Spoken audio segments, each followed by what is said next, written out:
Este episódio tem o patrocínio da Editora Self. A Editora Self é centrada em trazer-te os melhores livros dos melhores autores a nível mundial nas áreas de negócios, empreendedorismo e finanças pessoais, mas também nas áreas de nutrição, psicologia e mindset, para que a tua vida seja mais fácil e possas criar o teu próprio caminho de aprendizagem ao longo da vida. Estes best-sellers internacionais partilham uma atitude de aprendizagem das técnicas que nos permitam vencer as nossas dificuldades e os nossos desafios. Eu sou, obviamente, um ávido leitor destes livros, seja porque quero ter uma vida mais saudável ou umas finanças pessoais mais saudáveis, ou mesmo porque quero criar hábitos que me permitam aproveitar melhor a minha vida e o meu tempo. Procura o teu próximo livro e constrói o hábito de leitura na tua vida. Eu considero que a leitura é provavelmente o hábito mais determinante na tua vida e na tua carreira, e é das experiências mais transformadoras que tu podes fazer. Se quiseres consultar o catálogo da Self, podes fazê-lo no link www.editoraself.pt e usar o código de desconto temporada 6 para ter 15% de desconto nos livros da Editora Self. Então, olá António. Olá Rui. Estamos aqui no penúltimo episódio. Verdade. Episódio 9. 9 desta temporada de verão. Quentinho. Aqui se calhar devo algum pedido de desculpas às pessoas, pelo menos àqueles que de facto querem mesmo ter sempre o Bitcoin Talks naquele dia, àquela hora, a que nós habituámos também já nestas temporadas, porque é natural, não é? Nesta altura do ano, se calhar há mais do que um motivo, não só aqui alguns projetos e a vida pessoal, como a necessidade de férias e etc., bem como outra coisa, que é também reconhecermos que a altura do verão é menos dada a notícias e menos... não digo a notícias, mas é menos dada a acontecimentos que de facto mereçam enorme atenção.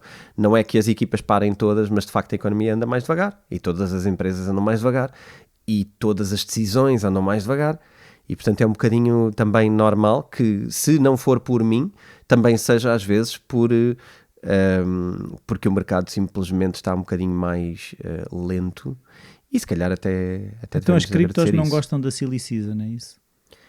Não, eu diria que é mais, não tanto as cripto, se calhar até será dos negócios que pode menos desacelerar. Posso dar vários motivos para isso na minha cabeça, mas se calhar é mais o contraste com o geral, não é? Por exemplo, falámos na semana passada dos processos à volta do SEC, não é? À volta de algumas moedas e etc. Não é expectável que durante a altura do mês de agosto aconteça algum desenvolvimento a esse nível. Os tribunais estão sossegados. Por exemplo, sim, tanto cá como fora. E cá são muito famosos por por a justiça parar, não é? Vai de férias. Isso é muito famoso por aqui, mas também nos outros países isso acontece numa certa medida, não é? E portanto... acho que é também bom reconhecermos isso. De alguma maneira, os mercados também, acionistas também, todos eles têm um comportamento diferente é clássico, não é? Ter este comportamento mais calmo durante os meses de agosto. E, portanto, acho que também podemos reconhecer isso.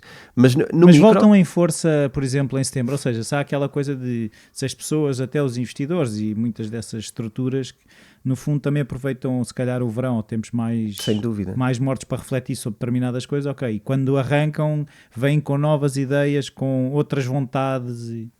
sem dúvida nenhuma, tu vês que há uma força brutal ali no último trimestre do ano, onde normalmente é quando acontece o maior entusiasmo. Mas isso não é para tentar fechar o ano de uma forma mais positiva? Ou dar aquele push final? Mas até isso é uma pressão, embora em grandes empresas e grandes mercados as coisas não se dividam propriamente por resultados anuais só, embora seja o mais importante do ano provavelmente, mas há muito quarterly, não é? Portanto, durante o ano existem períodos, e agora acabamos de passar com apresentações de contas de algumas das grandes empresas, portanto isso também pode ser um tema. Existem momentos durante o ano onde isso é importante, e todos eles representam um pico de ação. O final do ano é o maior dos picos da ação. E se tu pensares, também existem normalmente, existe aquela métrica que é o ano civil, não é? Que definimos que a 31 de dezembro acontecem coisas, e é para aí que estipulamos objetivos empresariais, inclusivamente, até ao final do ano isto, até meio do ano isto. E o final do ano é sempre um marco importante em objetivos. Embora eu acho, pessoalmente eu até acho que isto é contraproducente, mas isto é É um vício típico da forma de organização que temos. E, portanto, todas as empresas respeitam um bocado isto. Não só a nível empresarial, como a nível de mercados. Portanto, é normal que... É a expectativa do mercado. E sim, as coisas foram nascendo desta forma. Eu acho que há aqui regras que vão mudar ao longo dos anos, por exemplo. Até hoje, o que sabemos é que as bolsas de valores abrem às 8 da manhã, ou às 9 da manhã e fecham às 4 ou às 5, ou o que for. No mercado das criptomoedas, é um mercado contínuo, 24 horas por dia. Portanto, estas verdades e estes hábitos, repara, as cotações das ações mexem sempre na abertura do mercado, no fecho do mercado, e as horas normais na cotação média do dia acontece se calhar provavelmente pelas 2 da tarde. Portanto, há uma data de verdades que foram sendo construídas que têm a ver com o nosso hábito. É assim que funciona, portanto nós adaptamos à forma como funciona. Sim. Agora, por exemplo, vamos ter que nos habituar a mercados que estão 24 horas por dia abertos. Que é, qual é a cotação do dia que apresentamos quando estamos no noticiário das 8? Normalmente era o preço de fecho do dia. A empresa tal portuguesa, eu prefiro não dizer nomes, mas fechou hoje a não sei quanto, isto representa uma subida de tal face a ontem, portanto são estas contas que nos habituámos a apresentar. Agora vamos ter que nos habituar a uma coisa diferente, que é mercados abertos 24 horas, as comparações têm que se criar novas lógicas de comparação. Qual é o valor que usamos? O meio-dia de todos os dias? A meia-noite de todas as meias-noites? Como é que vamos criar aqui uma nova dinâmica de comparação? Não é? E depois também outra engraçada que é de qual exchange? E a meia-noite de quem? Ou seja, e a meia-noite de quem? Sim, imagina, sim. Se andares a ver... Sim, se quiseres uma cotação mundial, sim, tens que ter uma meia-noite de alguém. Sim. Que por acaso nós até estamos muito próximos daquilo que poderia ser a lógica. Estaríamos no zero. O zero do Greenwich, né? Mas tivesse que haver, assim, na tua opinião, isto completamente off-topic quase, mas assim uma referência a nível mundial de um mercado de criptos, quem é que seria a referência para estabelecer esse zero? O que faria sentido é, provavelmente, ou irias por esta métrica, que é puramente com origem... mas eu ia dizer uma palavra que seria escorregadia, porque as pessoas vão achar que isto de facto tem a ver com ciência. Não tem nada a ver com ciência. Alguém decidiu que aqui era onde se contava o zero e é o zero. Portanto, isto também vale zero, na verdade. Na verdade não vale nada. O meridiano de Greenwich vale zero em relação ao que quer que seja de definir horas para o mundo. Portanto, eu diria que algumas pessoas, principalmente as mais fortes no mercado, as que mais investem, as que têm mais interesse, sim, as que seguem mais esses números, é que vão ditar provavelmente qual é o zero. E não me espantaria nada que fosse um zero, algures nos Estados Unidos, mas também nos Estados Unidos é preciso definir qual hora, porque eles têm mais que uma. E, portanto, sim, isso era o que São Francisco. Muitas vezes existe a referência à hora de Nova Iorque, não é? Mas nas criptos... Mas porque há a Bolsa de Nova Iorque, portanto... mas eu estava a pensar se nas criptos faz sentido ser Nova Iorque. Este é um tema giro. Se calhar o primeiro tema que poderíamos estar aqui a tratar agora é onde é que está o centro, onde é que está o coração do mundo cripto? Sim. Eu acho que já esteve menos nos Estados Unidos. Menos? Sim. Ok. Eu acho que já esteve muito menos nos Estados Unidos. Eu acho que hoje em dia... E onde é que estava? Estava mais espalhado ou estava concentrado no Estava mais sítio? Espalhado e estava muito na Ásia, não é? Ok. Tu tinhas muitos exchanges em Hong Kong, a maioria dos grandes exchanges tinha sede em Hong Kong, a China era o maior lugar de mineração, etc. Até começarmos a ver estes bans, não é, do lado da China de rejeitar cripto, proibir mineração, abrir outra vez mineração, abrir cripto. Isto afastou todo o ecossistema. E os Estados Unidos têm estado a ser bons anfitriões, é isso? Não bons, porque acho que também constantemente estão a criar dúvida e a criar dificuldades, e acho que essa é outra forma de dominarem a coisa. Não é banindo, mas é criando constantemente uma névoa cinzenta de é legal mais ou menos, é security mais ou menos, e já vamos falar aqui de uns detalhes sobre o que é que são securities e o problema do SEC, que é um dos grandes perigos para as criptomoedas. Existem aqui algumas entidades que são as perigosas para criptomoedas porque criam insegurança e dúvida, não é? E os Estados Unidos têm sido um lugar de criar segurança e dúvida, mas isto quase que alimenta uma telenovela que faz com que seja o centro das atenções. Parece que é ali que estão a acontecer as coisas. E se tu pensares bem, a maioria, obviamente que a maioria da grande conversa anda à volta dos Estados Unidos no mundo cripto. E tal como já eram, isto também não é por acaso, eles já eram líderes no outro mercado, não é? No mercado acionista mundial, os Estados Unidos são um centro mundial desse mercado. E, portanto, se calhar estão a conseguir replicar para o mundo cripto esse protagonismo. Agora é vermos se o mundo, o restante lugar do mundo, e nomeadamente a Europa e outras geografias menos importantes, querem deixar que isso aconteça ou podem, de alguma maneira, mudar um bocado isso. Aquilo que eu sinto é que a Europa está a perder esta oportunidade de poder pegar numa coisa e se calhar até puxá-la a si. Olha esta ideia engraçada. Surgiu-me agora, enquanto falávamos. A Europa será provavelmente das economias mais descentralizadas. Sim. Daquelas que tenta ser maior, não é? No mundo, será provavelmente a mais descentralizada, por uma questão da origem histórica. Claro, eram não sei quantas moedas que depois viraram uma economia comum. E que é recente, e cada um tem as suas leis, e cada país é diferente. Sim.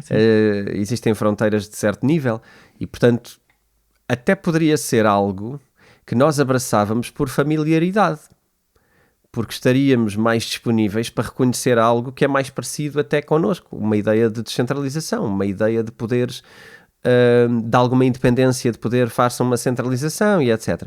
O que é engraçado é que me parece que nós não estamos a saber reconhecer o valor daquilo que temos como Europa. Mas também pode ser visto de outra forma, ou seja, tu estava descentralizado e apostaste num cavalo que é centralizar. Claro. E agora, voltar a apostar na descentralização parece quase um passo atrás. Até que ponto é que a Europa não está a ver a descentralização como um passo atrás relativamente ao que era uma economia mais dispersa e que agora se centralizou? Sem dúvida. Mas eu acho que é isso, e acho que isso pode ser o erro. Isto é filosófico e se calhar muita gente está neste momento. Ok, pessoal, fast forward neste assunto, vamos lá a outra coisa. Mas eu acho que isto é muito importante e eu acho que este é provavelmente um grande erro que vamos pagar muito caro e que está garantidamente a ser. E eu vou falar aqui de um cenário que eu acho que podíamos fazer aqui uma tentativa de analogia para percebermos como é que isso pode estar a acontecer em alguns países da Europa também.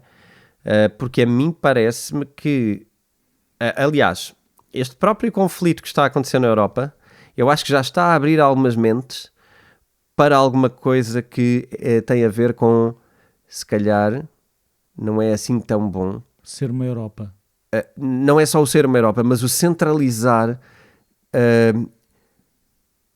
assets ou recursos em poucas pessoas ou entidades ou países. A dependência, por exemplo, energética que tem sido óbvia. Dependência exterior. Dependência externa de uma nação, de um país. Eu não sei se suficientes mentes vão ser abertas relativamente a isto. Diria que não. E diria que em termos políticos, zero. Porque acho que será demasiado difícil mudar mentalidades que quase que cresceram a aprender que a única ideia que tinha valor era esta. Mas eu acho que não estamos todos a reconhecer os perigos à mesma velocidade. Então é por isso que temos o Bitcoin Talks, para falar sobre aquilo que às vezes não se fala de forma tão profunda ou tão refletida. Mas o que faz confusão é aquilo que sabemos hoje em termos de entender que está a pensar nas questões informáticas. Se tu tiveres a coisa espalhada e se eu te atacar, eu não te consigo deitar abaixo. Se tu tiveres... Sim. E se nós estamos num mundo em que a informática, a tecnologia domina as nossas vidas, porque é que esta lógica de, ok, eu vou espalhar a informação, esta questão de ter na cloud, de ter no nosso computador, ter no telemóvel e ter não sei o quê, nós entendemos o valor de, ok, se me baterem aqui eu vou agarrar-me no outro lado e vou-me safando. Porque é que depois, quando chegamos a estas decisões que têm um impacto grande, queremos fechar tudo no mesmo sítio e a partir do momento em que se tu atacas no coração, matas o que estiver a acontecer. Eu acho que tem a ver com a origem do conhecimento. Os informáticos, o pessoal que programa sistemas, tem uma noção muito clara do que é que perde quando uma coisa falha, se não tem um backup. Sim. E nós hoje vamos começando a perceber mais isso, porque o nosso mundo está cada vez mais digital, não é? Há que reconhecer isso, queiramos ou gostemos ou não. Portanto, é natural que uma moeda digital também seja algo que tem a ver com o futuro. nós estamos cada vez mais conscientes no nosso trabalho que perder coisas é hoje desnecessário, porque tu podes ter backups e replicações de coisas.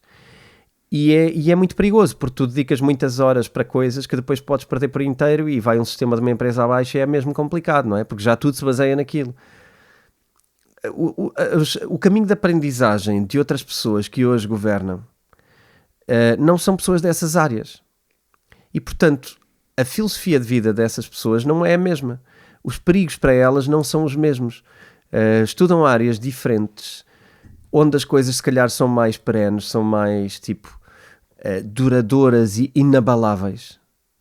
E onde a mudança acontece devagar. Onde a inovação acontece devagar. Onde as regras mudam devagar. E as pessoas consideram, por causa disso, que têm algum controle sobre a situação. Mesmo se tu reparares, a maioria das pessoas que governam não são sequer economistas. Portanto, não têm o mesmo tipo de escola de pensamento. Uhum. Como é natural, acham que tudo tem a ver com legislação e regras. Pois é, isso que eu ia dizer, é a malta das leis. É muito mais, não é?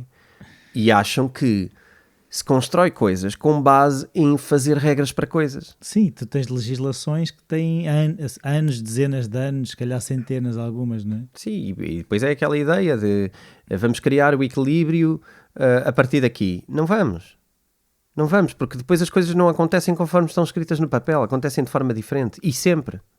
Nunca é conforme da maneira que está previsto, nunca. A humanidade nem sequer se comporta dessa maneira, em termos históricos. Portanto, isso não é minimamente lógico. Eu estou a falar num nível mais micro, não é? Nestas decisões, por exemplo, de quais vão ser as cotas de Portugal para a pesca? Quais vão ser as cotas de Portugal e de Espanha para a agricultura? Vamos ou não produzir estes ativos? E isto começa a ser decidido a um nível tão central e tão acima, que se começa a distribuir as tarefas de uma maneira um bocado, parece-me a mim, perigosa. Porque depois vamos criar dependências, como criámos. Não é preciso ser eu. Eu falei quando não se falava. Agora que já se fala, já não preciso de falar. Da dependência dos cereais, não é? Daquelas zonas como a Ucrânia e etc. A dependência energética da Rússia. Nós já falámos disso há muitos meses. Agora vamos deixar os outros falarem disso, porque acho que já perceberam e já podem explorar melhor o tema. Mas a verdade é que agora este momento é ótimo para refletir sobre o quanto é que queremos ser dependentes do gás de outras nações, quanto é que queremos ser dependentes da energia de outras nações, queremos ou não, a conversa do nuclear, queremos ou não ter nuclear na Europa. Há países que têm, portanto, se há países que têm, e já existe este perigo nuclear, que é por isso que se nega o nuclear normalmente, é pelos perigos de catástrofe, não é? Mas se já existe...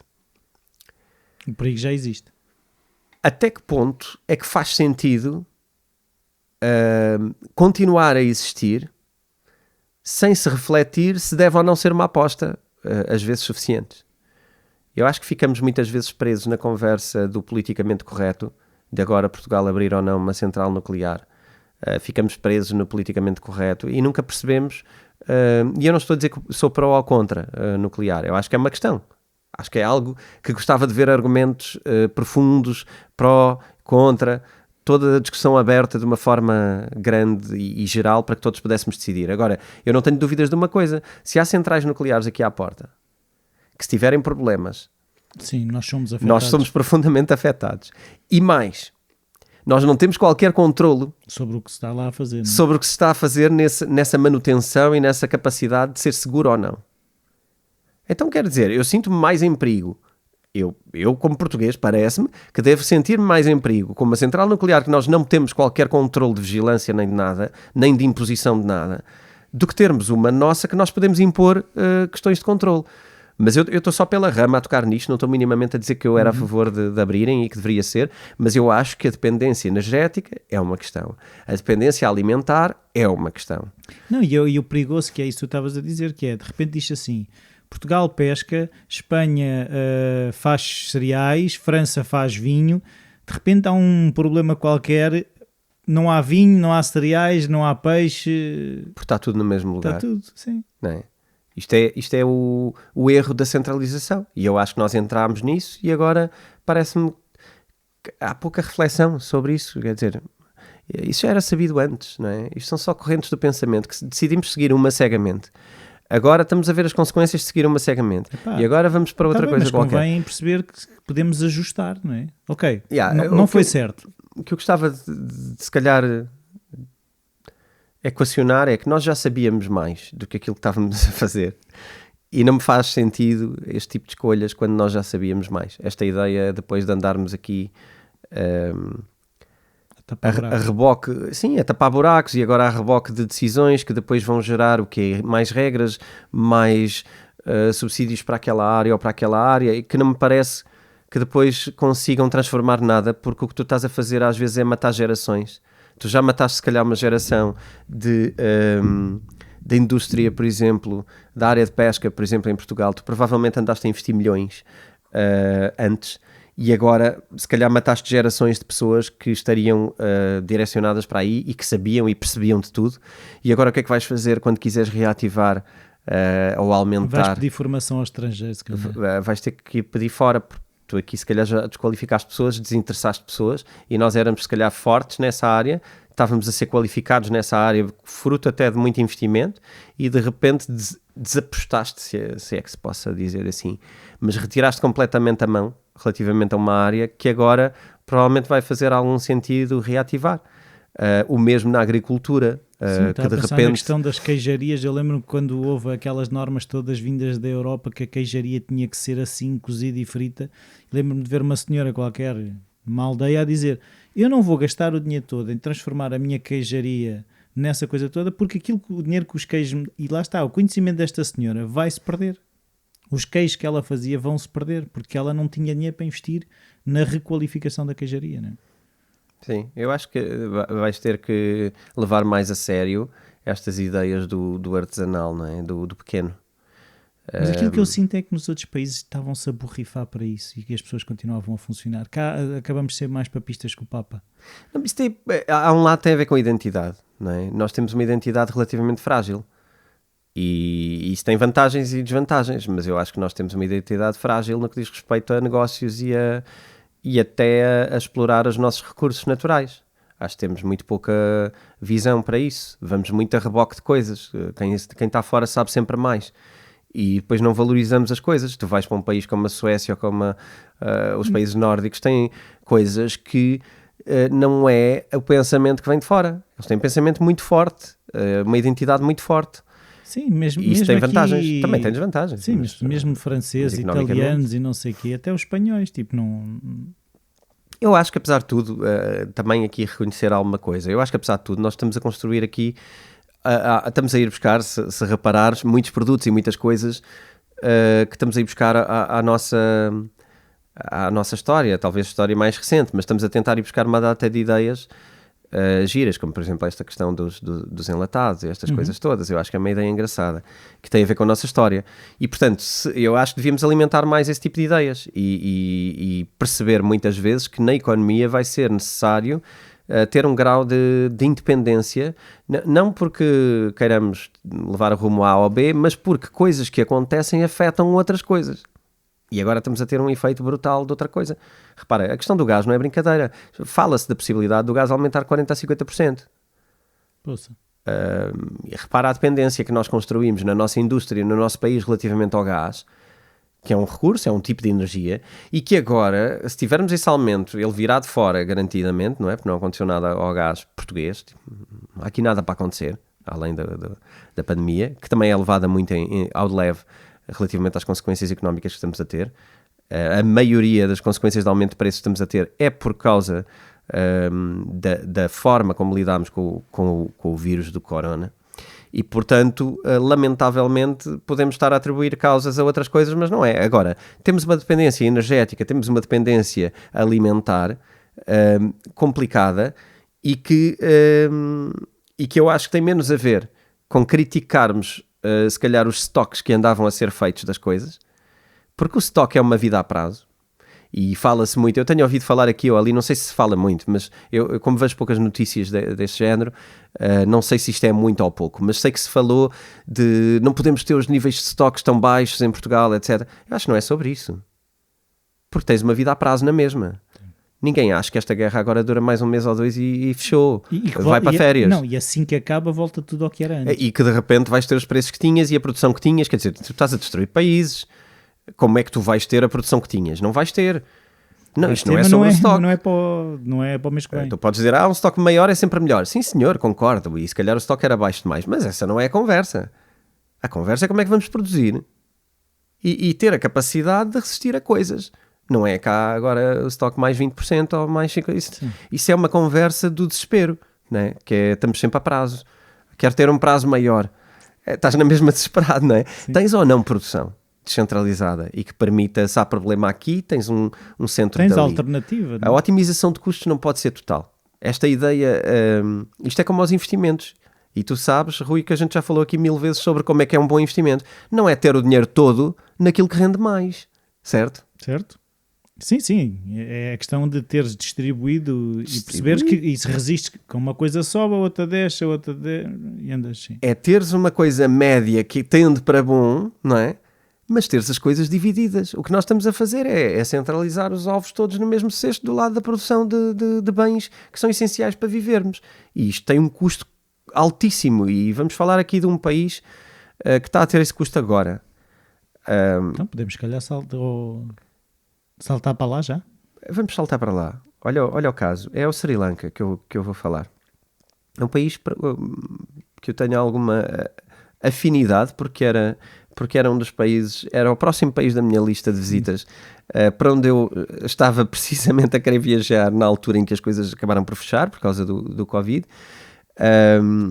Então, para quem não, um enquadramentozinho, para quem não saiba, partimos aqui de um governo e de uma presidência bastante fechada, portanto, algo que há 20 anos, mais ou menos, a mesma família, entre irmãos e pessoas, mais ou menos ditadura? Lideravam, não era uma ditadura, mas há um certo domínio político, se calhar é mais isto, um certo domínio político, porque depois uns elegem outros para cargos importantes e, portanto, acaba por se fechar o ciclo num ciclo de confiança bastante fechado.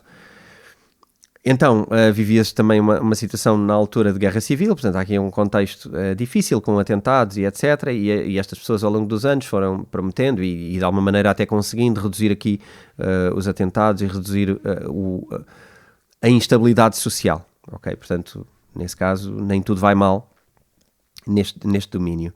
Mas é um país extremamente endividado e que se pôs a fazer algumas coisas engraçadas que nós podemos aqui reconhecer, ou não, como histórias nossas.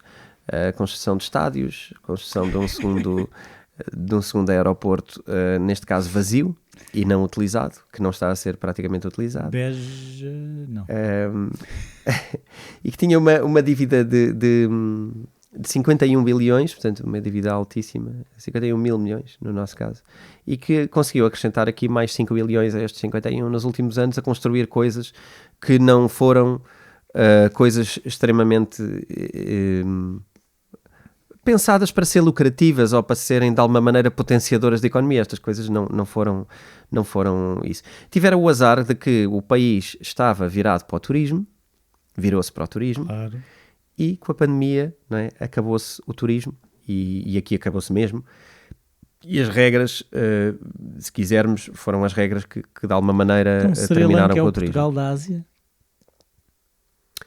Não é Portugal da Ásia. Não, acho que não. Mas a quantidade de semelhanças aí... Acho que não, mas há aqui algumas semelhanças, não só connosco, mas com alguns países que têm vindo a tomar decisões parecidas, se calhar com as nossas, ou pelo menos é um país exposto às dificuldades que nós estamos expostos. E, portanto, eu acho que devemos olhar para isto, seriamente. É um país que depende do petróleo, porque quase tudo é feito com base, a energia depende muito do petróleo, no caso deles, e praticamente todo o petróleo é importado. Então. Okay? Perceber aqui a origem dos problemas. Isto, escassez do gás, dependência também relativa do gás, isto provocou uma inflação de 54%. 54%? No Sri Lanka. Portanto, neste momento vive inflação de 54%. As pessoas ficaram com menos de metade do que tinham.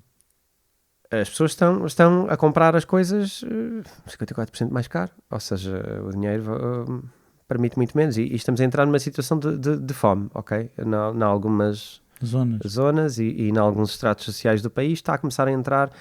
Porquê? curiosamente, uma das origens desta inflação, para além de haver estas decisões mal tomadas, uma das origens é o quê? Decidiram banir os fertilizantes. Banir? Sim. Repara como o mal vem de uma boa intenção da regulação. Sim, também já falamos daquela entidade agora mundial, não sei o quê, que andou atrás do Tesla. Sim, das questões do ESG. Não, é uma nova forma de olharmos para as coisas, da mesma maneira que eu já falei, eu acho que falei aqui disto, que é sobre a indústria automóvel até 2035, salvo erro. Sim, ter que acabar com os carros de vamos ter que acabar com os carros de combustão. E eu já disse na altura, eu gostava de saber com quem é que falaram para chegar a esta lógica. Porque há aqui uma buracada tremenda. Mas essa buracada faz-me lembrar esta que já está a acontecer ali, que é vamos banir os fertilizantes. Ótimo, estas Nações Unidas, estas coisas internacionais adoram este tipo de ideias. Nós estamos totalmente com uma... E eu, atenção, sou a favor de comida natural e não tanto a favor de comida e de fertilizantes que são terríveis. A questão é como é que fazemos isto. Sim, não é banir e pronto. Então, é exatamente isto. Vamos banir. Porquê? Porque é espetacular e há outros países, eu tirei nota para não me enganar, creio eu, mas há outros países que baniram, eu já lá irei, porque agora não estou aqui a encontrar na minha nota, mas há outros países que baniram e que funciona e que, portanto, toda a agricultura desses países é biológica. Agora, de repente, vamos dizer, nós também vamos ser biológicos, espetacular, vamos pôr a bandeirinha aqui do biológico e agora esquecemos que a nossa agricultura...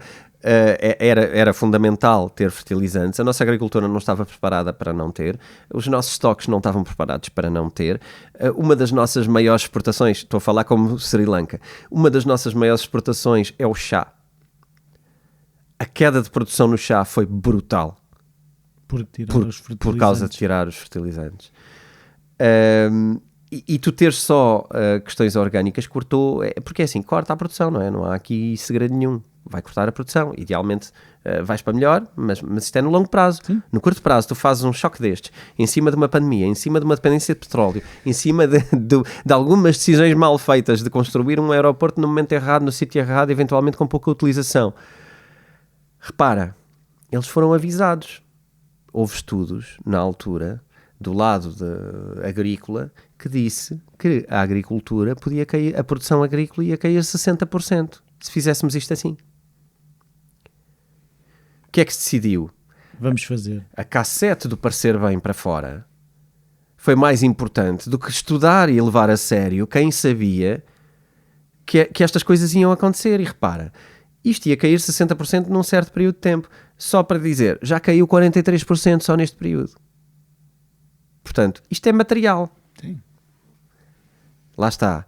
É o objetivo, não é? Decisões e estratégias partirem de regulamentação em vez de partir de propósito. Sim.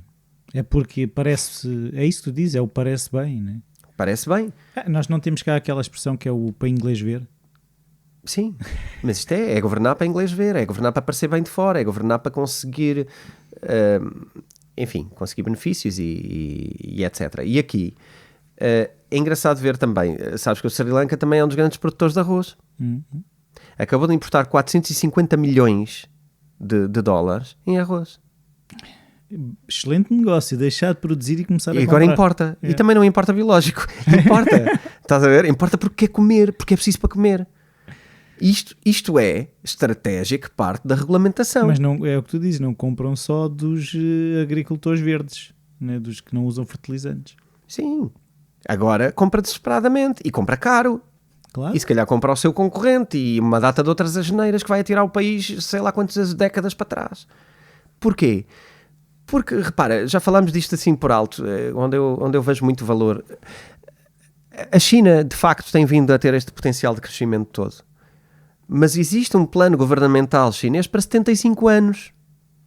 O plano das regras que se fazem agora é um plano enquadrado num plano maior que são 75 anos de governação. Eles sabem, apontam para ali a 75 anos. E agora, lentamente, vão fazendo as suas implementações e as suas decisões. Não andamos a dançar ao sabor de modas mais pequenas que de repente querem fazer transformações inteiras que põem em causa toda a economia do país.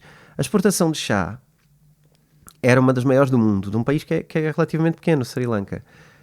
É 5% do mundo todo de chá. Caiu 50%. Pois. Mas a questão é que quem toma as decisões depois acaba por não sofrer na pele, não é? Não, sabes porquê? Acabaste de dar... Isto parece que foi combinado, Rui. Isto está tão... A crise é tão grande e caiu tão mal. E isto está tão em crise social. Lá está, percebo que nós aqui não estamos a falar disto. O presidente fugiu do país. Já não está. Houve um finito. Claro. Okay? Agora venha alguém governar isto. Ainda também estava a ouvir do Ferdinando Marcos, também nas Filipinas, também... Já não me lembrava que ele também saiu do país, também fugiu. Sim, tens vários casos destes, de presidentes a abandonarem os países. Teremos que abandonar. O que é aqui também incómodo é que nunca abandonam de mãos vazias, não é? Claro. Mesmo o outro levou 700 milhões de dólares. Há ali sempre uma riqueza acumulada que depois é transportável por essas pessoas. E o problema aqui é que nós esperamos pelo fim, não é? Para perceber a desgraça, eu acho. Mas a questão que eu gostava de ver falada era, ok, nós globalmente, como mundo, hoje em dia temos a hipótese de existem não sei quantos laboratórios de aprendizagem. Então não é? Certo? Cada país que acontece isto ou aquilo poderia passar quase para a Wikipédia dos países, não é? O que não fazer, e quase que à medida que ia acontecendo ia-se construindo um manual de como gerir bem um país, como gerir bem uma economia europeia, mundial, não sei o quê, com base nestes inputs. E a questão é, o assunto vai ficar no Sri Lanka, com o envio, se calhar, de ajuda humanitária, e 2 para amanhã não é no Sri Lanka, é noutro sítio qualquer, e a lição não se aprende, não é? Não, eu acho que se continua a aprender com base nos manuscritos antigos, não é? E acho que não existe uma abertura de mente nas pessoas que estão a tomar decisões. Eu digo isto olhando de fora e digo isto à luz das decisões e dos comportamentos que vou vendo acontecerem. Não é mais nada, é um bocadinho pelas ações. Depois, se aquelas pessoas são muito instruídas e têm uma grande capacidade de argumentação, sim senhor, e até compreendo. Mas o que eu estou a falar é ao nível das decisões. Sim. E as decisões parece-me que não são informadas com base nesta aprendizagem que tu estás a falar. Parece-me que não há Vamos aqui discutir hoje o caso Sri Lanka e vamos falar sobre o que é que correu mal, o que é que podemos aprender com isto. Agora vamos discutir o caso El Salvador. Vamos perceber e aprender com isto. Não é só mandarmos umas bocas ou queremos condicionar. É tentar, isto parece-me um caso fixe para continuar a acompanhar e a estudar e ver o que é que acontece. E eu acho que se faz pouco disso. Situações, sobretudo é prevenir situações futuras noutros países. Acho que os focos, a luz, não é? O foco do palco está no sítio errado. Está no lugar teórico, em vez de estar num lugar de prático, de aprender com as coisas. É isso, é que hoje em dia, ainda por cima, com o acesso à informação, tu tens acesso aos case studies a acontecer. Sim.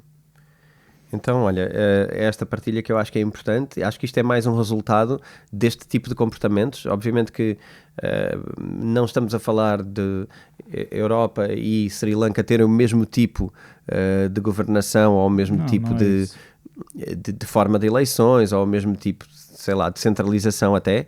Mas estamos a falar de como é que se faz coisas mal feitas, quando às vezes até se podia ter intenções de... na linha daquilo que é a modernidade e aquilo que nós agora achamos que é uma boa ideia. Não, a questão é que se eu como cidadão tiver acesso a essa informação, imagina que a maior parte dos cidadãos em Portugal tem acesso à informação. Se existe alguém com poder de decisão que vem dizer agora vamos passar a ser só verdes, se toda a gente estiver informada, podem-se dirigir a essa pessoa, olha, desculpa lá, esclarece melhor isso, de que forma? Se as pessoas estiverem a leste, chega um que diz agora vamos ser verdes, aí verde é bom, bora lá todos, não é? E é fácil, mesmo que as pessoas nos lugares de decisão estejam mal informadas, se as outras estiverem bem informadas, questionam, põem em causa, não é? Sim. Eu acho que estamos muito numa cassete de ideologias com pouca visão na prática de como é que vamos fazer isto, eu até acredito, vamos criar um mundo mais limpo e é urgente. Sim, senhor, mas não é morrermos todos de fome que vamos salvar alguma coisa. Portanto, a estratégia pode ser essa, é assim, se houver menos pessoas, a pressão sobre o planeta diminui. Se calhar a estratégia é mesmo essa. Existe essa teoria, eu não sei se isso vai acontecer assim, mas existe essa teoria e há quem queira controlar a população, pelos vistos, ou dizem que há, pelo menos.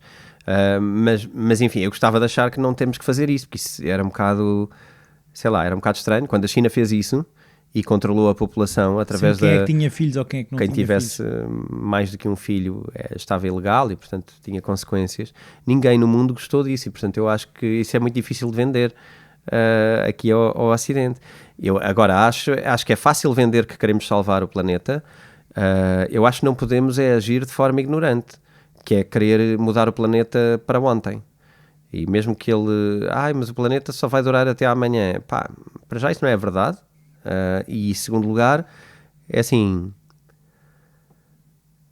depois há planeta e não há pessoas. Portanto, até podemos achar que é uma boa ideia, às vezes parece, às vezes mais vale, mas é preciso perceber, em primeiro lugar, que vai sempre haver planeta, haja pessoas ou não, não é? Nós podemos ter dificuldades a viver aqui, mas se nós próprios estamos a criar dificuldades imediatas, não me parece que é puramente, repara, não tem a ver com melhorar ou não o planeta, é puramente por decisões precipitadas que vão atrás de entusiasmos e não, porque repara, a poluição já se sabe há muitos anos, eu desde pequeno que ouço falar de poluição, o que é que andámos a fazer?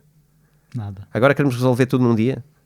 Não acho que seja minimamente, não me sinto identificado com a forma como estamos a tomar agora medidas em desespero, lá está, que não são pensadas, que não se medem as consequências. Agora vamos todos para os carros elétricos. Eu confesso, eu posso de alguma maneira dizer que eu vou olhar para alguns números relativamente aos carros elétricos, que isto incomoda-me bastante. Sim.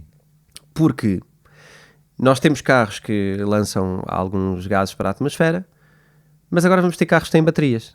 E o que é que acontece a essas baterias? E que duram muito pouco. Claro. Elas duram muito menos do que os carros. Primeira coisa.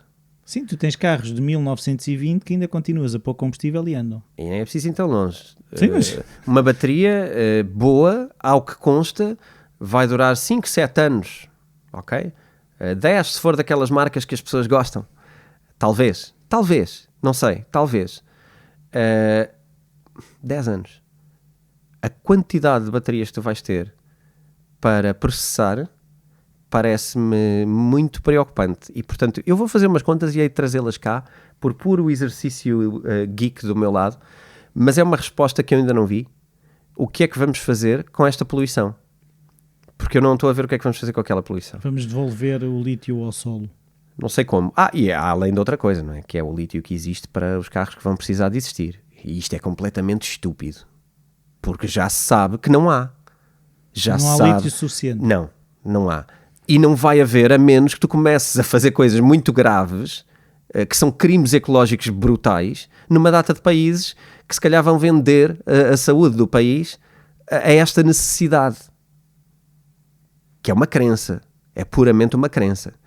Portanto, sim senhor, carros elétricos, com o nosso amigo mencionado aqui, vou tentar não dizer o nome dele agora, podes dizer, eu vou tentar não dizer, mas sim senhor, carros elétricos é uma indústria, mas temos que perceber que isto são um pouco, eu vou ser um bocadinho bruto com a palavra, isto é tudo um cartel, ok? Existe o cartel do elétrico, existe o cartel do hidrogénio e vamos falar de hidrogénio de certeza nos próximos anos, vamos falar muito de hidrogénio. Existe o cartel do hidrogénio, existe o cartel do elétrico, existe o cartel do petróleo, todos sabemos, não é? Quando se fala de que os países produtores disto, estão-se a reunir para decidir preços, meus amigos, o que é isto?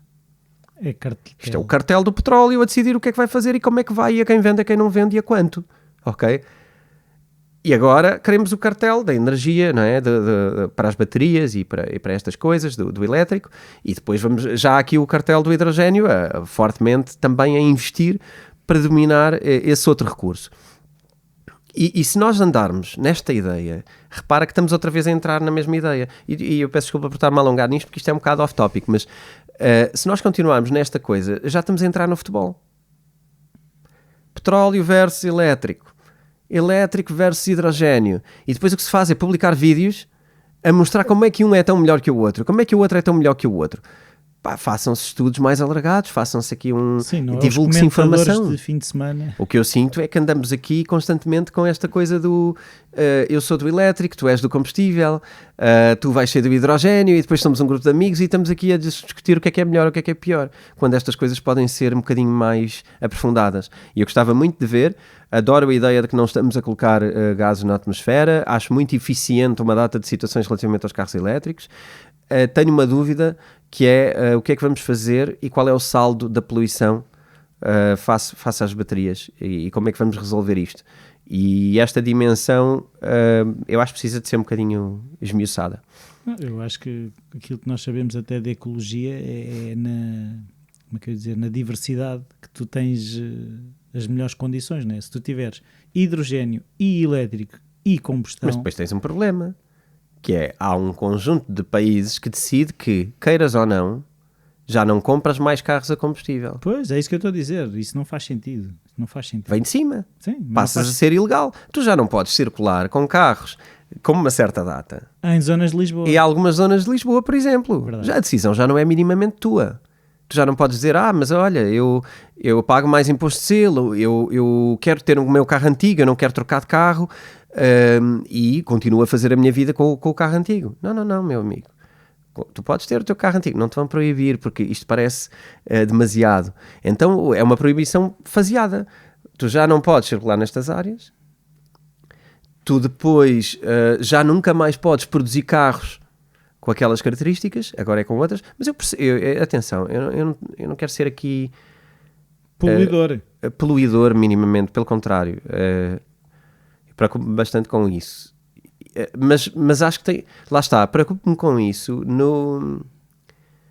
na tendência e nos hábitos e naquilo que faz sentido e que para implementar só tem a ver com o meu sacrifício pessoal. Eu acho isto tudo bem.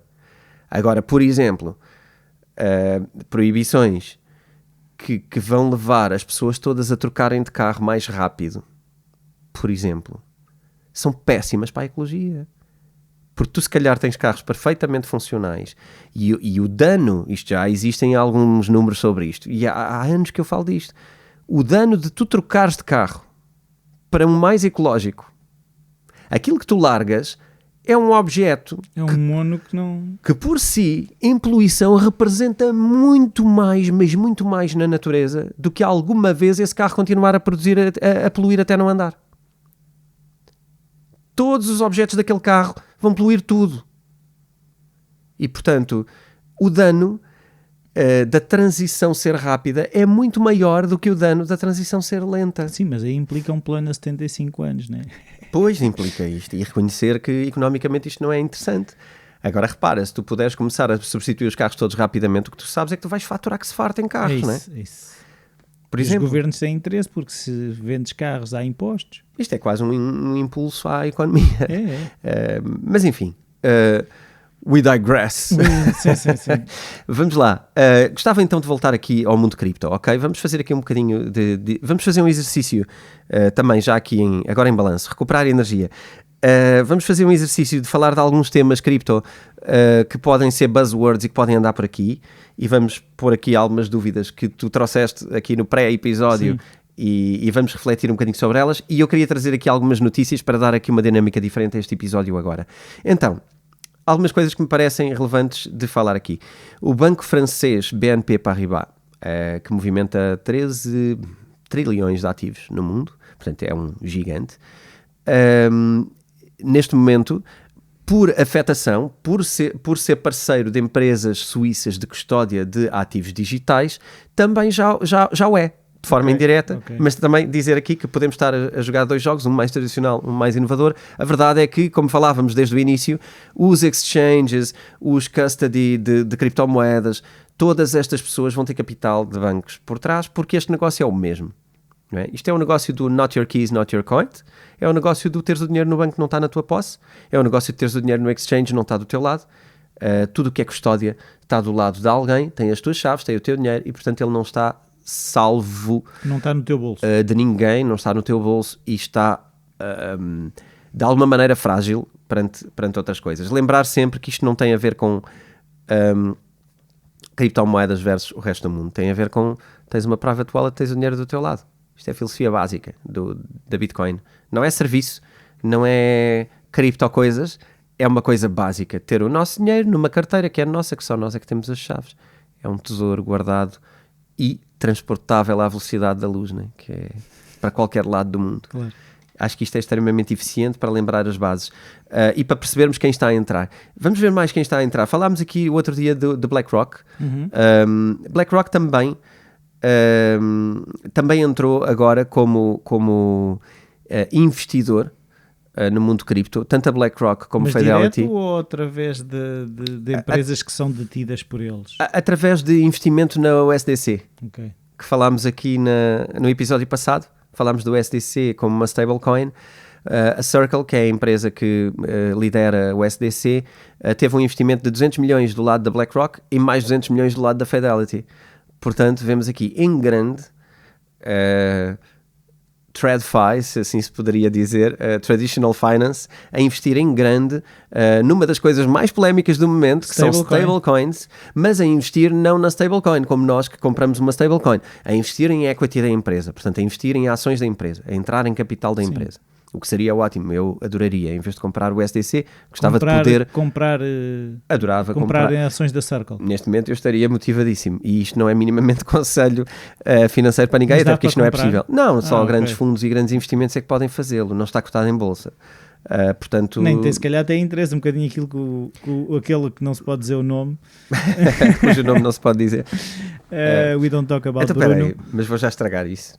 Tenho aqui na minha nota para dizer que o pessoal já sabe, como é óbvio, já toda a gente falou disto, mas o Elon Musk vendeu na Tesla, já disse o nome, vendeu na Tesla 75% das criptomoedas. Eu diria que porque precisava de liquidez, porque diria que a Tesla está num dia tão difícil quanto muitas empresas que estão a despedir das fintechs. Se formos ver, existe até aqui uma analogia que era giro fazer entre fintechs e cripto, que eu acho que anda muito de mão dada. As criptos estão a despedir, as fintech também. E a Tesla despediu uma data de pessoas. Portanto, achar que está a despedir só porque sim, acho que não. Acho que está a despedir porque existe uma questão de liquidez, não é? Acho que estamos a entrar numa recessão, estamos a prever tempos difíceis e acho que convém é isto. emagrecer. Acho que sim. Depois falar aqui do Crypto.com, que traz a ideia de que durante as recessões e os períodos difíceis continuam-se a implementar coisas de valor. E a Crypto.com implementou agora opções de pagamento através do Google Pay. Isto não é nada do outro mundo, mas esta conexão faz com que muito mais gente possa estar a utilizar este tipo de serviços cripto integrados em serviços que já usavam. Google Pay, Apple Pay, coisas que usamos nos telemóveis que facilitam a nossa vida para pagamento e até nos relógios, não é? Para poder pagar. Estas coisas, quando são integradas com cripto, de repente cripto tem um acesso muito mais direto. Sim, facilita a vida das pessoas no dia-a-dia, não é? Acho que é importante. Porque lá está, são implementações que depois, quando as coisas correm, quando não estamos numa recessão, simplesmente já temos um outro ponto de partida para criar novas empresas, novos investimentos, novas funcionalidades. Eu estava a pensar até que ponto é que algumas destas empresas não se torna mais fácil até implementar coisas com o mercado mais devagar do que se o mercado estiver a 200 km/h. Ou seja, eu se calhar agora aproveito que o mercado está mais sossegado, vou implementando coisas, vou testando novas tecnologias e depois quando o mercado acelerar, se calhar estou mais bem preparado, não é? Acho que sim, e isto também isto funciona muito ao nível também de...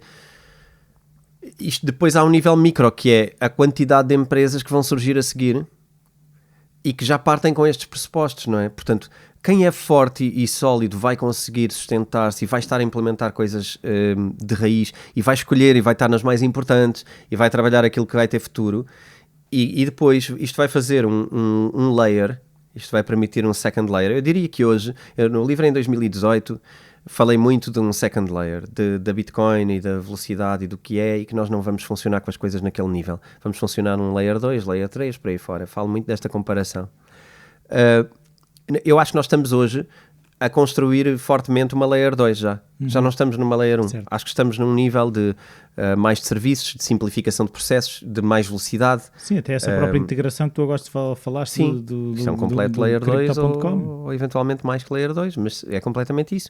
É a forma de materializarmos isto para lá da funcionalidade difícil para o cliente. Só aquela coisa de dinheiro na internet, não é? Os bits e bytes. Sim, tu às tantas tens um frame muito bonito e muito simples, mas por trás está esta arquitetura de coisas sólidas. E pronto, eu acho que isto é muito importante. JP Morgan. Também está a gastar dinheiro. JP Morgan simplesmente, sim, claro, e agora quando tu vês estas empresas que antes falavam só contra a cripto e agora falam a favor, dizem agora que o facto de... que vai haver aqui um grande impulso nas criptomoedas por causa da adoção da parte do comércio. E portanto lá está, mais uma vez Layer 2. Aquilo que agora me surgiu é, e no meio disso tudo, como é que as visas da vida estão a olhar para isso? Porque se formos pensar, quanto mais essas empresas estão a fazer essas integrações, essa tecnologia, cada vez mais esses layers de pagamento do dia-a-dia, das transações, não sei o quê, a Visa está a ver passar os comboios, está também a investir nessa tipo de tecnologia para se manter relevante. Está a fazer parcerias com criptomoedas, não é? Apesar de ao mesmo tempo perceber que vai ter uma concorrência que não tinha. Pois não é? É isso. Portanto, eventualmente aqui o segredo para a Visa será o de conseguir especializar-se num certo tipo de conteúdo /serviço que já não é o todo, é uma parte do todo. E ser o melhor naquela parte. E eventualmente ser um bom suporte nessa parte a quem passe a executar outras partes, porque a concorrência ao nível de transferências que a Visa consegue fazer hoje em termos de criptomoedas não vai dar. Vai haver uma disrupção brutal a nível de transferências e do sistema de transferências, e isso já é sabido há muito tempo. Desde o meu livro em 2018, mais uma vez que eu falo disso, da velocidade, da eficiência versus Visa, por exemplo, que não há comparação. A Visa tem que encontrar o caminho onde consegue ser o especialista de uma área e eventualmente rapidamente usar os seus fundos para adquirir algumas empresas que lhe vão permitir concorrer. E eu acho que o caminho é sem dúvida esse, não vejo outro caminho possível. Tópico seguinte: o governo sul-coreano sobre a tributação decidiu adiar o imposto que estaria a criar sobre a detenção de criptomoedas para 2025. Para também perceber melhor aquilo, não é?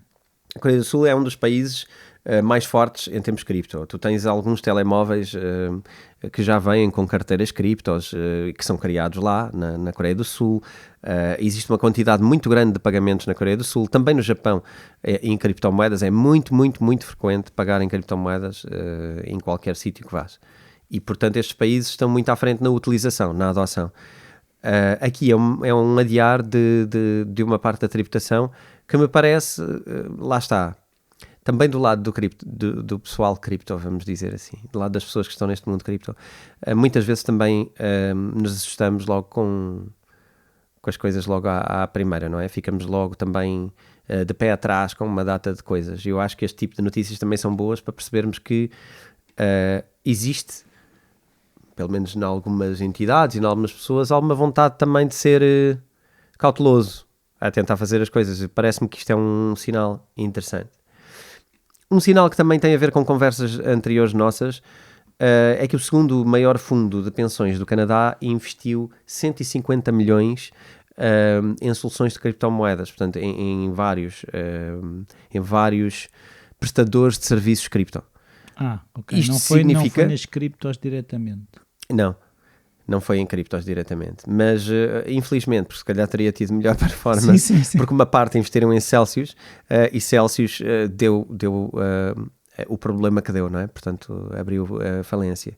Portanto, aqui pior, se tivessem investido em criptos estariam melhor. Mas acho que é interessante ver que fundos de pensões estão a investir e que vem colado com aquela conversa talvez de que em breve, se todos os fundos começarem a investir uma parte, 1%. os tais 1%, veríamos outro tipo de cotações em Bitcoin, por exemplo.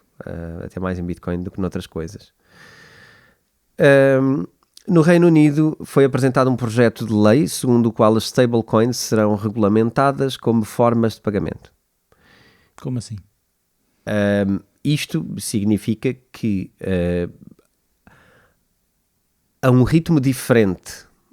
Há uma grande conversa agora à volta das stablecoins, não é? Legais e ilegais, queremos que sejam one-to-one com o dólar, queremos que os Estados Unidos querem tomar conta ou liderar as maiores stablecoins do mundo.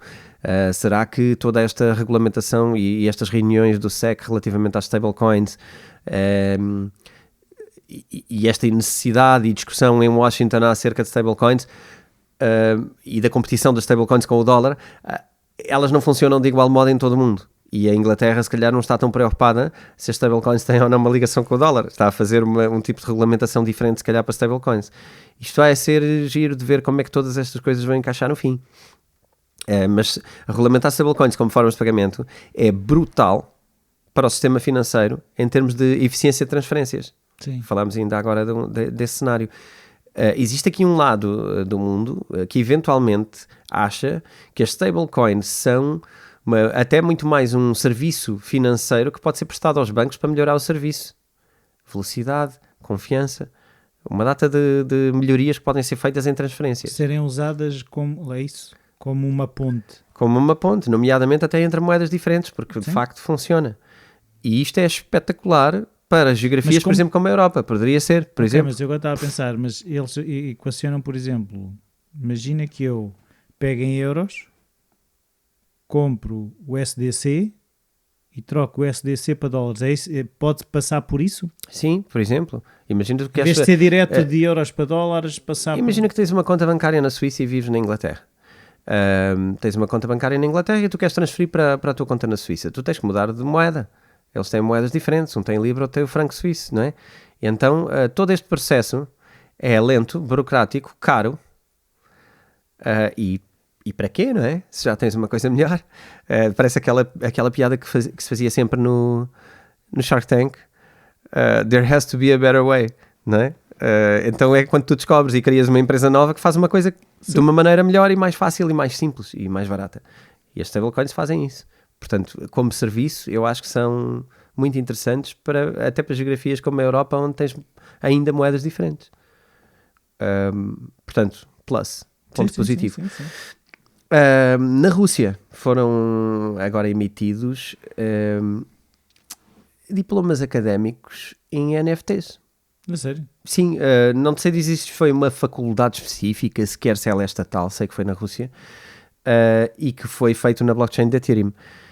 E isto é interessante, porque lá está, é aqueles presságios que nós fazemos quando aparece um NFT e a gente dá um webinar como se calhar demos e dizemos, olha, isto pode servir para isto, para aquilo, e de repente, está a acontecer. Certo, isso para falsificar um diploma é mais complicado. É mais complicado, um diploma académico, tu podes verificar este fulano, qual é o currículo dele? Ele tirou de facto, olha, temos isso, tivemos um caso político português onde isso foi polémico, não é? Sim, se houvesse o NFT... Se houvesse um NFT hoje não seria polémico.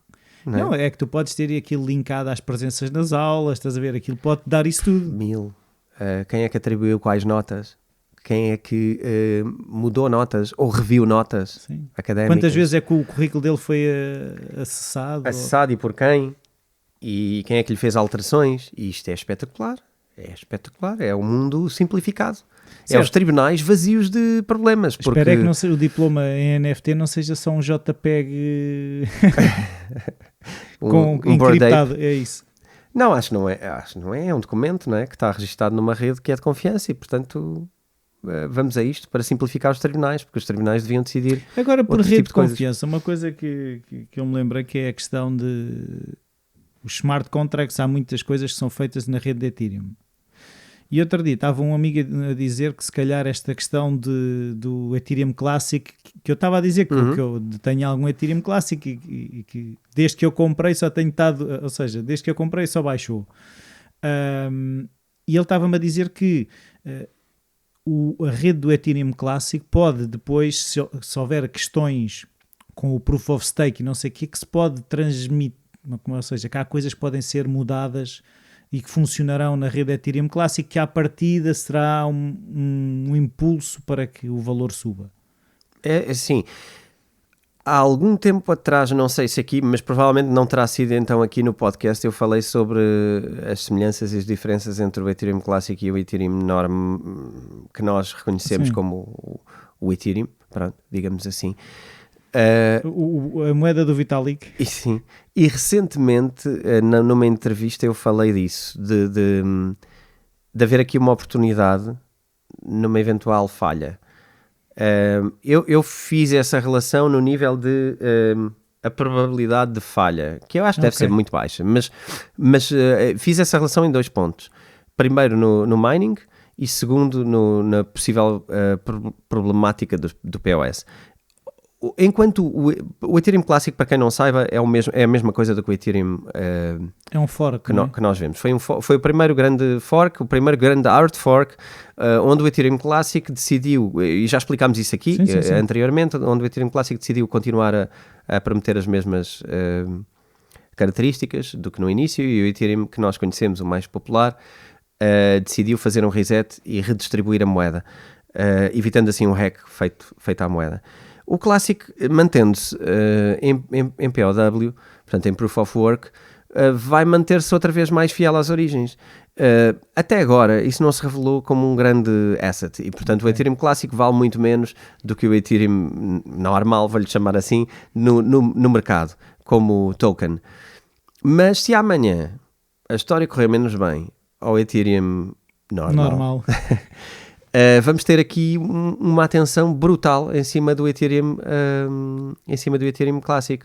E outra questão que é de caras grande e pesada é o buzz de tu seres miner de Ethereum, o normal, e de repente dizerem-te, pá, vai deixar de existir. Isto também não foi de repente, isto é uma coisa que já se fala há muitos anos. E tu já sabes isto, mas vais sempre ver isto com alguma dificuldade, por tua opção, se calhar continuarias a minerar Ethereum normal. E agora vais ter outra oportunidade, vais ter que mudar de moeda, vais ter um equipamento que vai fazer mineração, mas cujo tipo de moedas que podes fazer mineração eventualmente é menos remunerador do que é o normal, e podes ir para o Ethereum Classic, que não vai ser tão profitable para ti. Podes ir para Raven, outras criptomoedas, e tens que adaptar o protocolo. No caso do Ethereum normal, usa o mesmo protocolo que é o Ethereum, e portanto as pessoas têm esses equipamentos e que fazem mineração mundialmente, não e são muitos milhões. Os equipamentos fora. Estamos a falar muitos milhões. Uma mudança que pode parecer natural, e eu disse isso nessa entrevista recentemente, uma mudança que pode parecer natural é ir para o Ethereum Classic. E eu acho que vai haver aqui uma buzzword muito grande, e eventualmente o Ethereum Classic vai ter aqui um protagonismo maior, nem que seja só por causa disso, por causa dos miners. Mas acho também ao lado da possível. Mas quem está a desenvolver serviço. tecnologia em cima do Ethereum normal vai ter interesse em transferir as coisas para Ethereum Classic? A questão é essa. Não, eu acho que não. Acho que nada vai acontecer por causa do POS, pelo contrário. Eu acho que o POS é para atrair muito mais gente que anda a querer fazer em Solana e noutras redes mais rápidas, porque o Ethereum tem essa dificuldade, mais lento e mais caro. E, portanto, eu diria ao contrário, passando para POS vai ter muito mais gente e muito mais atenção do que tem, do que mantendo. E depois tem todo o grande problema, lá está mais uma vez, do problema ambiental, que muitas empresas e serviços estão na cassete de que o Ethereum é Proof of Work e, portanto, é poluidor, e, portanto, agora passar para POS isto vai ser um mar de rosas. É verde. Nem sei se não vão querer mudar a cor do logotipo, que isto agora também funciona assim. Então eu acho que é isto. Acho que não é mais que uma possível falha e uma atração do lado dos miners. Para já eu acho que é isto. Não vejo aqui nada mais.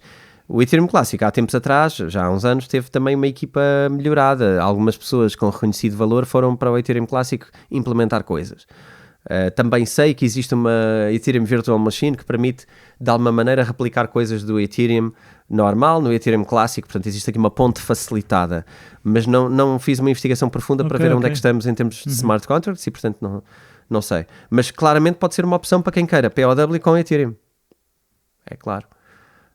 Não acho que isso seja especialmente atrativo na perspectiva do serviço, porque são os dilemas que tu tens no Ethereum, vais tê-los no Classic. Sim, velocidade e preço. Ok, vamos continuar aqui antes de ir às outras perguntas, porque temos aqui mais umas questões engraçadas para ver. Então, aqui, esta eu acho que é só engraçada. A Califórnia aprovou uma lei que permite que os políticos recebam doações em criptomoedas. Portanto, pronto, quando houverem... Sabes que nos Estados Unidos já falámos um bocadinho do sistema político, há aquela coisa de receberem doações para a campanha, quando se vão candidatar, pronto. Agora já há uma lei que diz que também pode ser em criptomoedas, já não é uma zona cinzenta, também já pode ser em criptomoedas. E pronto, eu gostava só de já falei aqui do Fidelity, do BlackRock e do SDC, e se calhar só dizer aqui uma data que me parece que agora ficou mais pública e mais assente, que é a tal transição para POS. Foi feita agora o último merge, o último teste de fusão, e do Ethereum prevê-se que no dia 19 de setembro deste ano. Boa piada, a sério, deste ano. Não sei, eu não vou meter as minhas mãos no fogo por isto. Também não. Mas a data está mais ou menos dita e, portanto, anotem, 19 de setembro, POW para POS na rede do Ethereum. Vamos ver se no reentrée vamos ter ou não essa confirmação. Isto tem feito aumentar a quantidade de staking no Ethereum, porque novamente... Mas dominado pela Lido? Até agora era, não é? 70%. Vamos ver. Vamos passar aqui a alguns tópicos que tu tinhas. Nós já falámos do Ethereum Classic, que é oportunidade ou não, é uma incógnita.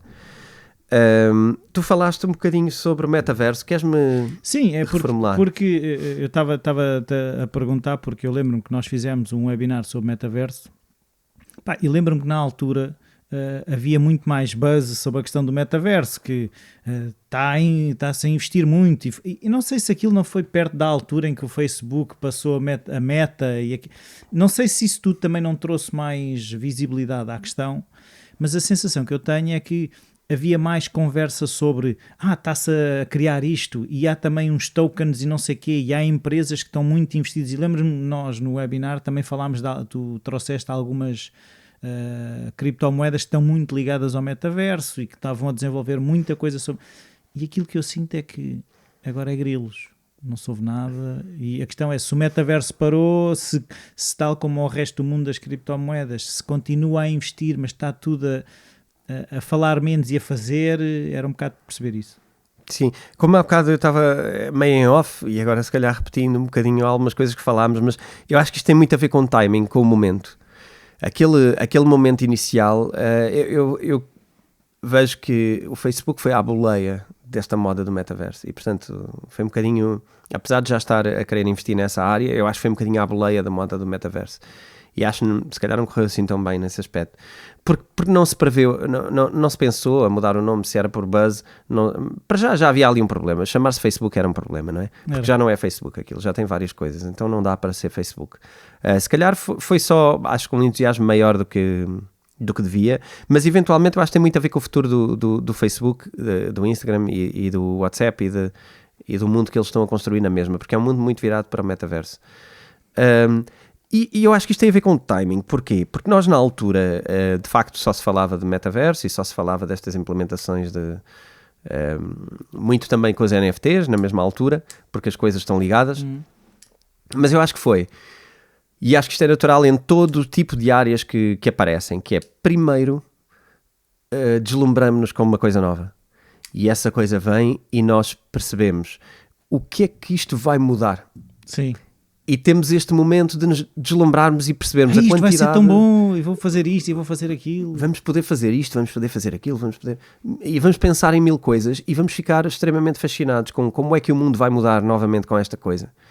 Mas nós vamos fazer a festa toda sobre o que é que isto tudo vai proporcionar. Mas depois, para implementar, vai levar algum tempo. Ou seja, não é no dia em que abrem as portas que aquilo já está tudo pronto, não é? Olha, queres ver esta analogia? Não é difícil, se calhar as pessoas já estão a fazê-la, porque eu agora também só a fiz com esta, conforme estava a falar. Isto é o boom da internet outra vez, não é? Vai ser isto, vai ser aquilo, as ações sobem estupidamente para valores impensáveis, fica tudo no boom, e achar que é amanhã que se vai fazer isto tudo, e de repente, espera aí, isto não é assim tão rápido, isto é uma ideia, é boa ideia, vai acontecer, eu acho que sim, mas depois há o crash da internet, que é, espera lá, está bem, fiquei todo entusiasmado e afinal vai levar tempo, não é amanhã que eu vou estar no metaverso a fazer isto e aquilo. As pessoas vão ter que trabalhar, desenvolver, tornar eficiente, tornar funcional. Eu não olho isto como uma coisa má, eu acho só, porque serenamente também fiquei entusiasmado, continuo a partilhar as maravilhas do metaverso e não retiro nada aos nossos webinars e etc. Tudo aquilo é igual e é materialmente aquilo. A questão não é material hoje, está no princípio.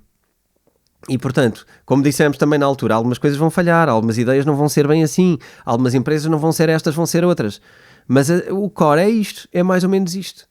E eu acho que se criou ali o momento que é um ponto de partida. Agora há gente a trabalhar todos os dias no metaverso. Há uma parte da sociedade que está todos os dias a trabalhar no metaverso. Nós, eventualmente, como sociedade, olhamos para aquilo, ouvimos umas coisas e agora vamos nos entreter com outras coisas. E quando voltarmos ali, aquilo vai estar num nível muito mais alto do que nós imaginamos. Sim, então o que tu dizes é ter sempre lá, ir dando um olhinho, não é desligar. Em termos de investidor, estávamos aqui há pouco, partilhámos esta ideia e eu quero repeti-la porque eu acho que é uma boa ideia. Isto é, algumas pessoas começaram com a ideia do metaverso naquela altura, apaixonaram-se por aquilo, vão continuar ali dentro, porque não vão atrás só das modas e das coisas, vão continuar ali dentro a acompanhar as empresas que estão, o que é que fazem, qual é a melhor, qual não é a melhor, até onde é que vai a capacidade.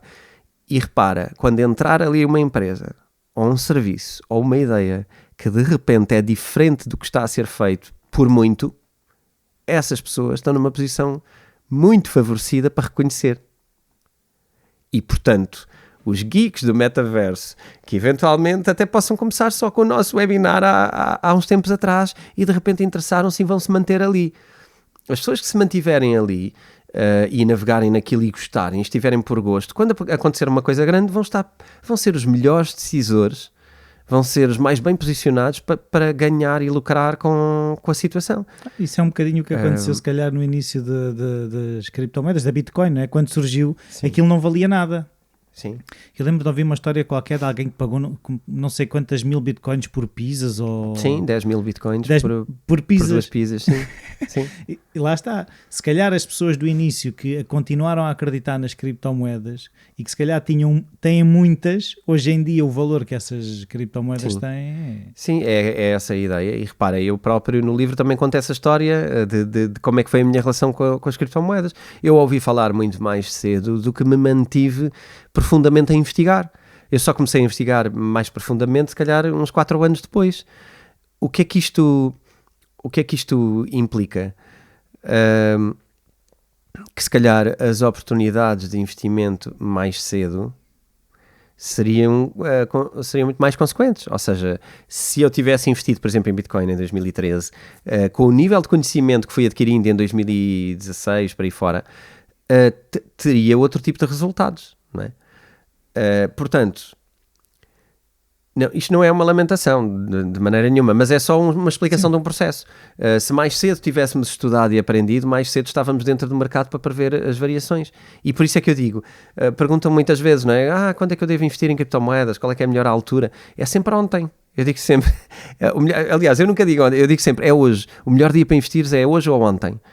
Como não pode ser ontem, que seja hoje. Porque não interessa muito onde é que estamos, interessa para onde é que vamos. E o mesmo com estas tecnologias todas, o metaverso, eu não tenho dúvidas. Os nossos augúrios sobre o que é que vai ser, o que é que vai permitir, a maioria daquilo vai se realizar e coisas que eu nem sequer consigo imaginar vão ainda suplantar tudo isso. Não vai a ser amanhã. Sim, e há uma coisa que eu também aprendi, sobretudo quando fazíamos os episódios de saúde financeira, que eu outro dia também estava a ouvir a ideia reforçada numa entrevista do Morgan Housel, que escreveu aquele livro The Psychology of Money. Ele estava a dizer que a estratégia que tu também defendes é quem fica, ou seja, o estar e não andar a entrar e a sair. O que ele diz é, se formos a olhar para o sucesso do Warren Buffett, o Warren Buffett começou a investir com 11 anos, tem 90 e não sei quantos e ainda está. Ele não andou a entrar e a sair ao longo destes anos todos. Ele entrou com 11 e tem-se mantido. O sucesso do Warren Buffett, se foi a ação X ou a ação Y, é estar a olhar para a coisa errada. Porque ele diz que se tu fores analisar a vida, ou seja, os ganhos do Warren Buffett, é a partir dos 60, 70 Sim. anos. Ou seja, quando as pessoas se reformam, foi quando o Warren Buffett começou a ganhar muito dinheiro. Sim. Já o dissemos aqui. Sim. Já fizemos esse exercício aqui, que ele nem sequer é das pessoas que mais ganha dinheiro, nem sequer por ano, e por ano na vida dele até é mau, é fraco. O que ele fez foi um acumular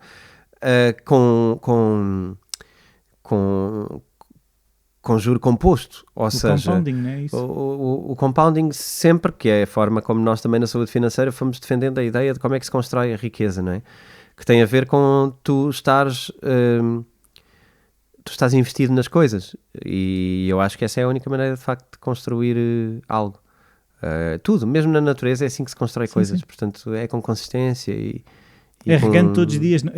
Como uma vez também ouvi um monge a dizer, não é por deitares um balde de água na planta que ela vai ter vidas longas, é se tu fores regando todos os dias um bocadinho, não é? Sim. E quando estás a regar, mentalizem-se e percebam, regar é sempre uma responsabilidade que não parece ter os resultados que tem.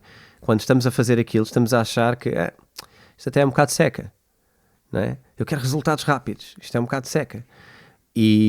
Mas tu só tens uma grande planta quando tu és consistente. Tu nunca vais ter uma grande planta com esteroides, ou uma boa planta com esteroides dadas naquele momento. Portanto, na verdade, isto não é uma grande ciência. Não. É só paciência. É uma grande paciência. Agora é que disseste tudo. Isto quase que me dá vontade de...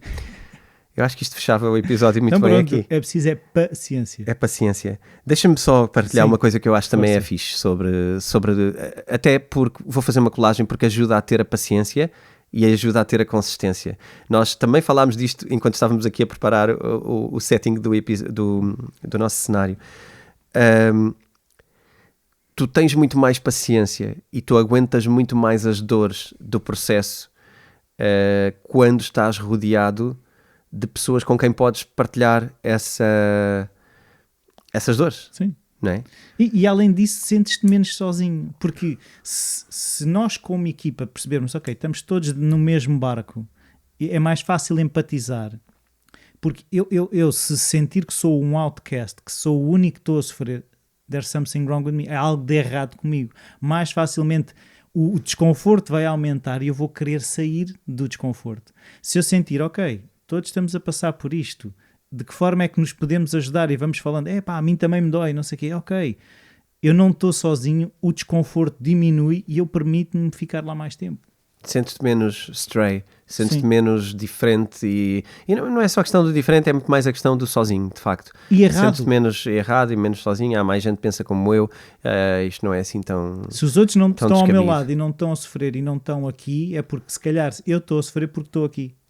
E também a outra parte que liga com isso e que já agora liga com outra coisa que é o empreendedorismo.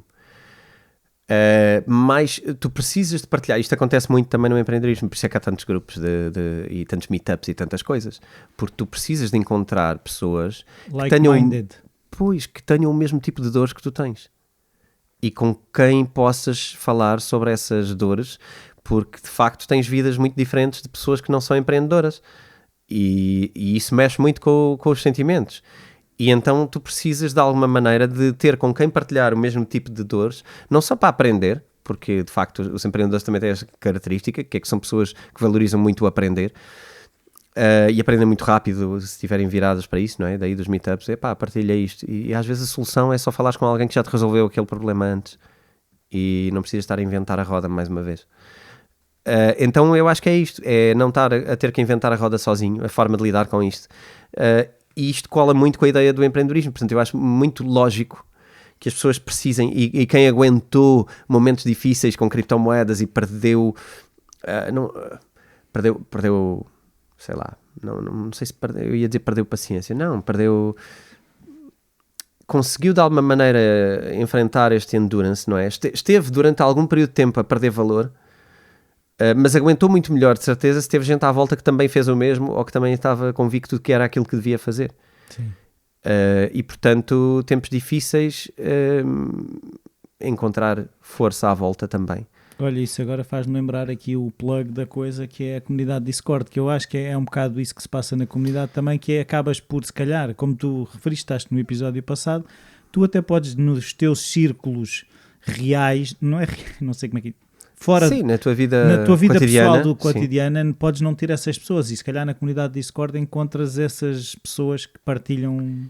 Sim, sem dúvida nenhuma. Eu não, quando criei a comunidade, ou quando tive a ideia de criar a comunidade, não foi por achar que vinham tempos difíceis, não foi com essa ideia, mas não tenho dúvida nenhuma de que a comunidade ajuda muito a tirar algumas dores, porque na verdade são mais pessoas no mesmo barco, e na verdade cultiva-se a paciência, e vê-se sinais, e tenta-se ser inteligente a ler sinais.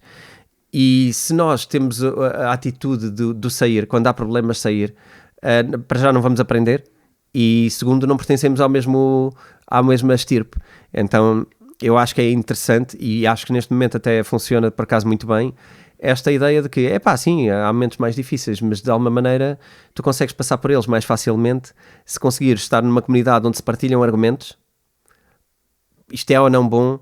Porque repara, também no dia que não for bom, se calhar na comunidade o que se vai partilhar temos que escolher aqui outra coisa, porque é muito mais uma comunidade sobre pessoas e sobre investimentos sábios do que propriamente uma comunidade fanática virada. Toda a gente que ouve este podcast sabe que não há aqui fanatismo cego de que isto vai ser a última Coca-Cola. Nós já dissemos muitas vezes que pode haver coisas que vão ser disruptivas, e nessa altura acho que temos que abraçá-las também. Portanto, é uma comunidade, acho eu, de pessoas ágeis que querem estar focadas no dinheiro e nas criptomoedas, para também, de alguma maneira, ter uma vida financeira saudável, e também, assim, se calhar mais uma vez fica o convite. Fizeste bem aqui o gancho, de facto é isto. A comunidade é isto, para quem também não a tem, é uma expansão disto. Quem quiser saber mais sobre a comunidade, veja no descritivo. E encerro, Rui. É isso, então. Sigam-nos no YouTube, mais uma vez. Estamos focados em crescer essa comunidade. Vamos pôr lá conteúdos também engraçados. A gente até se penteia e tudo. Até nos penteamos, podem ver a nossa cara, é verdade. E pronto, se calhar até para a semana. Adeus. E cultivem a paciência. Isso, adeus, até para a semana. Até para a semana. Tchau.